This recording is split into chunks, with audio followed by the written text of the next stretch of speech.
any anything new to share with us, and thanks for joining us. We appreciate it.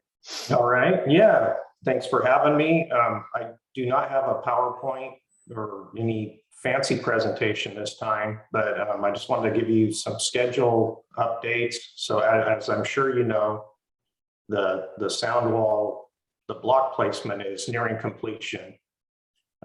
Most everywhere except for the far west end there down towards Stockton Boulevard. They're still working on that section. And then there's a couple of fill-in spaces like up towards 59th and then further up towards 65th where they left gaps on the wall to get through to do the work. And so they're working on filling those in.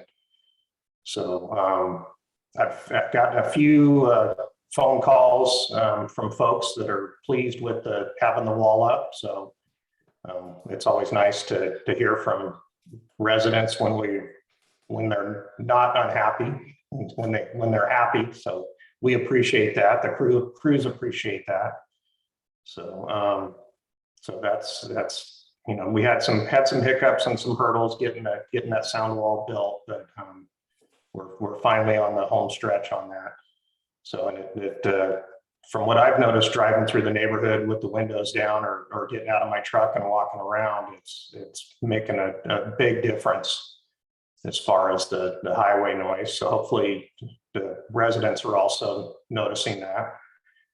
And then so the next thing we need to do concerning the sound wall, you know, we've still got some cleanup work to do, some fence work to tie the fences back into the sound wall or into the sound wall, and then do some grading and drainage work back there. There's a few areas where during that big rainstorm last fall, we had some ponding, standing water issues that we're still working on a solution to resolve that.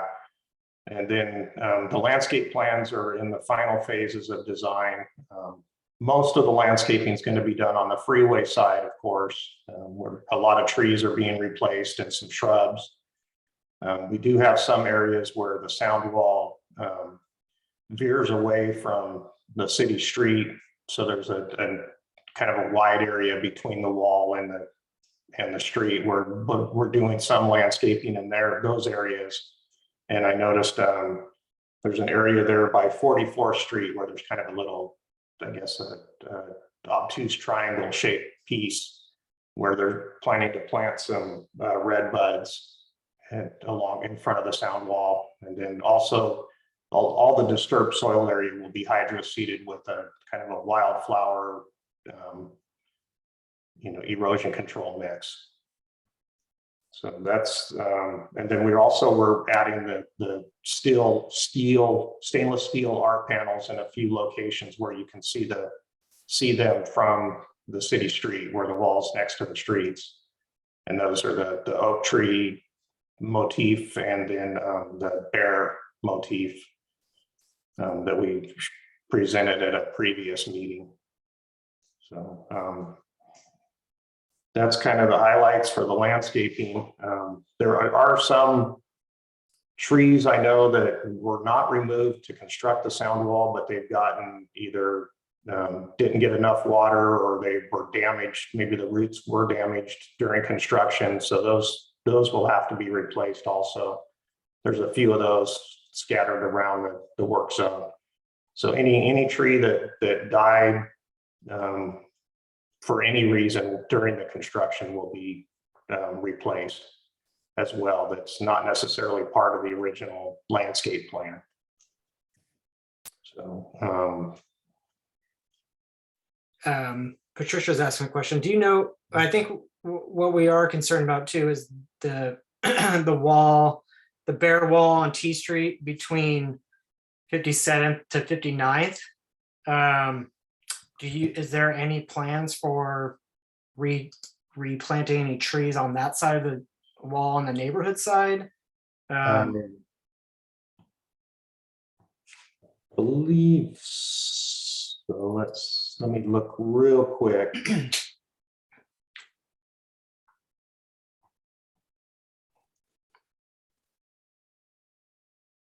It looks like, trying to tell where exactly the wall is on the planting plans. It looks like everything's getting planted on the freeway side down that direction. And then up by 61st, there's a section where there's a wide area on the street side of the streets, on T Street side of the sound wall that's getting some planting. So is there Triangle. anything we can do about that? I mean, I think that's a big concern for the neighborhood, considering there was a huge wall of trees there before, and now we have just a wall. There is a 5-foot setback there or so. So, I mean, it should be plenty big to, I mean, you know, it's not just an aesthetic concern for the neighborhood. It's also a tagging concern. Yes. There's nothing there to deter anyone from doing any tagging right now. I know that they hydro seeded it, but I mean, hydro seed is great, but I mean, it doesn't do anything in the summer. It's just dead grass. So Yeah, I know that they're planting some wood mulch in that area, but I'm looking besides the hydro seeding. I mean, that's the biggest stretch of exposed wall on T Street. I know that there are other walls, you know, in some of the roundabouts on S and such, but you know, this particular corridor is the most accessible for anyone that wants to tag it and then just jump on the freeway entrance right there. So I mean, I think, you know, the neighborhood has been concerned about that as part of being the landscape plan since last August. So I mean, Yep. we have other, you know, questions on how, if that doesn't get planted, you know, whose property is that? Is that CalTrans on the neighborhood side of the wall, or is that city property? You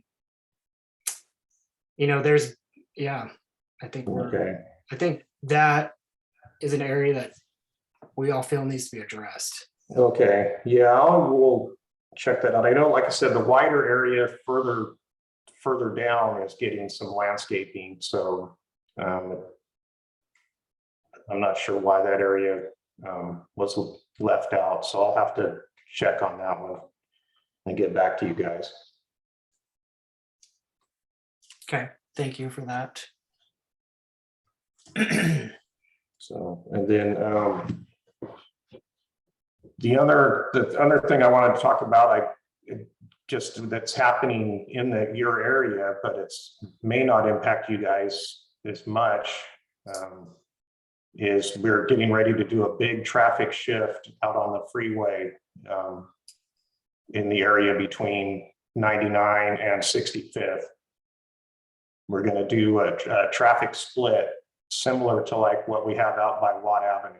So I don't know if anybody's familiar with that. If you've driven east out there, where there's 2 lanes that go through on the left side and 2 lanes that go through on the right side. And if you're in those left 2 lanes, you won't be able to exit at 59th. So you'll have to get in the right lanes if you want to take that exit. So, and it'll be signed, but I know there's a lot of things happening there with 99 traffic coming in. And so I'm sure that, you know, the first time some folks drive it, they will probably not, you know, might miss their exit, but the second time you drive it, you'll be ready. So is that because of the amount of accidents that have happened in that area, or? no, it's just the staging to do the work. So we've done the concrete paving on the south side of the freeway. And if you've driven westbound out there, we're pushing traffic over against the new retaining wall on the westbound side. We're just pushing all the traffic on the freeway to the north to open up another area where we can pave, put more new lanes of concrete in.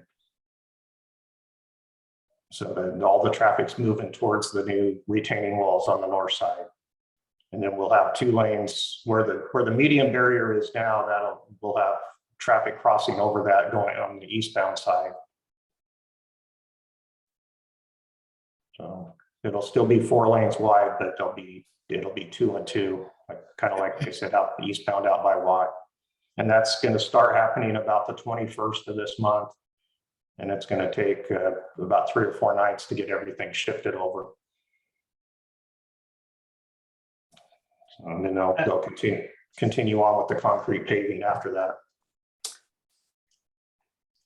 Sounds good. Thanks for that. Deborah, did you want to mention this question to Jim specifically, or is that something we should just kind of consider for what happens if we don't get landscaping on the side of the wall? Well, that was a question for Jim, hopefully in addition to landscaping. I wasn't sure where some of the oak tree steel panels were going to go, kind of that artistic work. I thought you said that was up there too. I'm just curious if that's going to be on the neighborhood side or freeway side or both. Yeah, yes, it'll be on both. Especially in that area where T Street's running right along the sound wall. It'll have those panels on the street side, neighborhood side. So I can't remember how many locations there are total, but there's quite a few. You know, every 300 feet or something, there's where there's the wall next to T Street is one of those panels. Okay. Have we seen any of those depictions? Yes, I think Okay. one of the meetings we showed when we had a PowerPoint.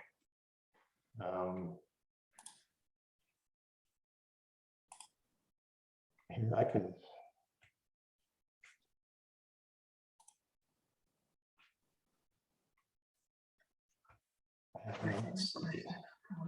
Are they, Jim, are those intended to be graffiti deterrents? Is that the purpose of those, or are they just aesthetics or? Just aesthetics. Okay. Here, if I can. Yeah. If you can let me share, I can show you the slide from the PowerPoint that we did before. No, they're not murals. They're stainless steel that are bolted onto the wall. Patricia, I don't know. Yeah, okay, you should be able to, thank you, Jim. You should be able to share now. Okay. Because I think for the graffiti concern, you know, a combination of several artistic features could help deter. Planting certainly, sometimes other artwork is a deterrent. Okay. So it's like an oak tree motif. That's one of them. I think I guess the bear is on the freeway side. Okay. So this is kind of a picture of what it would look like on the T Street side.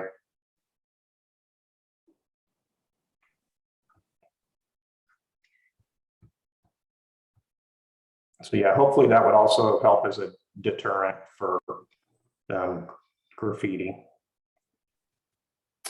I mean, it should, in all intents and purposes. All right, what's the trash?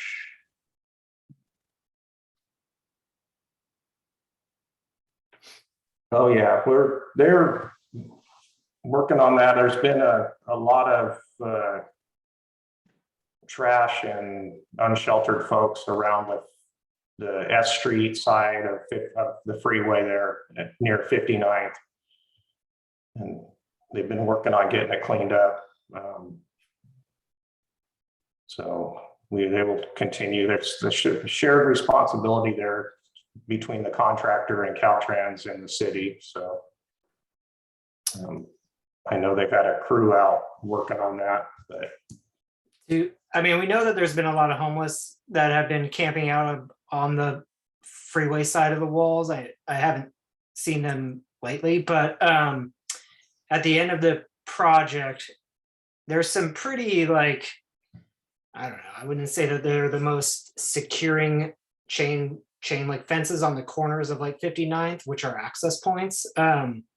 Will those remain, or are those being like upgraded at all? Or, I think that's kind of an entry point that we've seen open a lot and Mhm. not secured. So I'm not sure if that's part of the plan or if they're just gonna remain the same. No, yeah, the fences should be secured to the sound wall and to prevent or discourage entry there. We've been an ongoing battle with some of the subcontractors. They open up a fence and then don't secure it back as often as they should, so. But yeah, those will all be permanently secured. Stephanie had a question here about textured surfaces. I'm not sure if you have any comments on that, but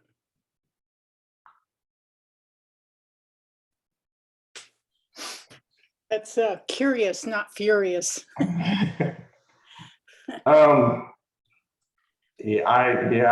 can't answer that. I know we just pretty much, use the same block that I guess that we've always used. I have to ask our landscape architects if they've considered any changes on that. Well, the thing is that, and I speak with experience, that the paint goes into a textured wall in such a way that it's impossible to clean because it penetrates into all the little holes. So if CalTrans were to do a smooth surface, and I worked with them in 2000, actually, it's just amazing that after all these years, they haven't come to the conclusion that a textured surface is impossible to clean. And probably cheaper to make.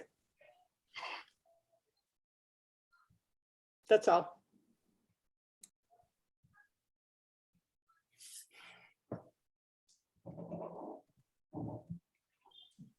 Yeah, I know that, the thought used to be that it was harder for people to paint the rough surface, but obviously that's not the case.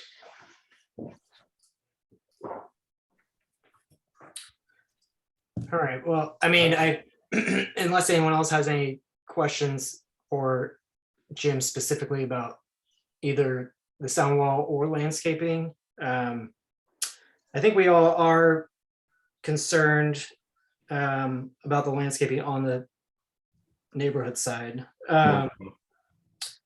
Just because the neighborhood gave up so much to get these walls as far as trees go.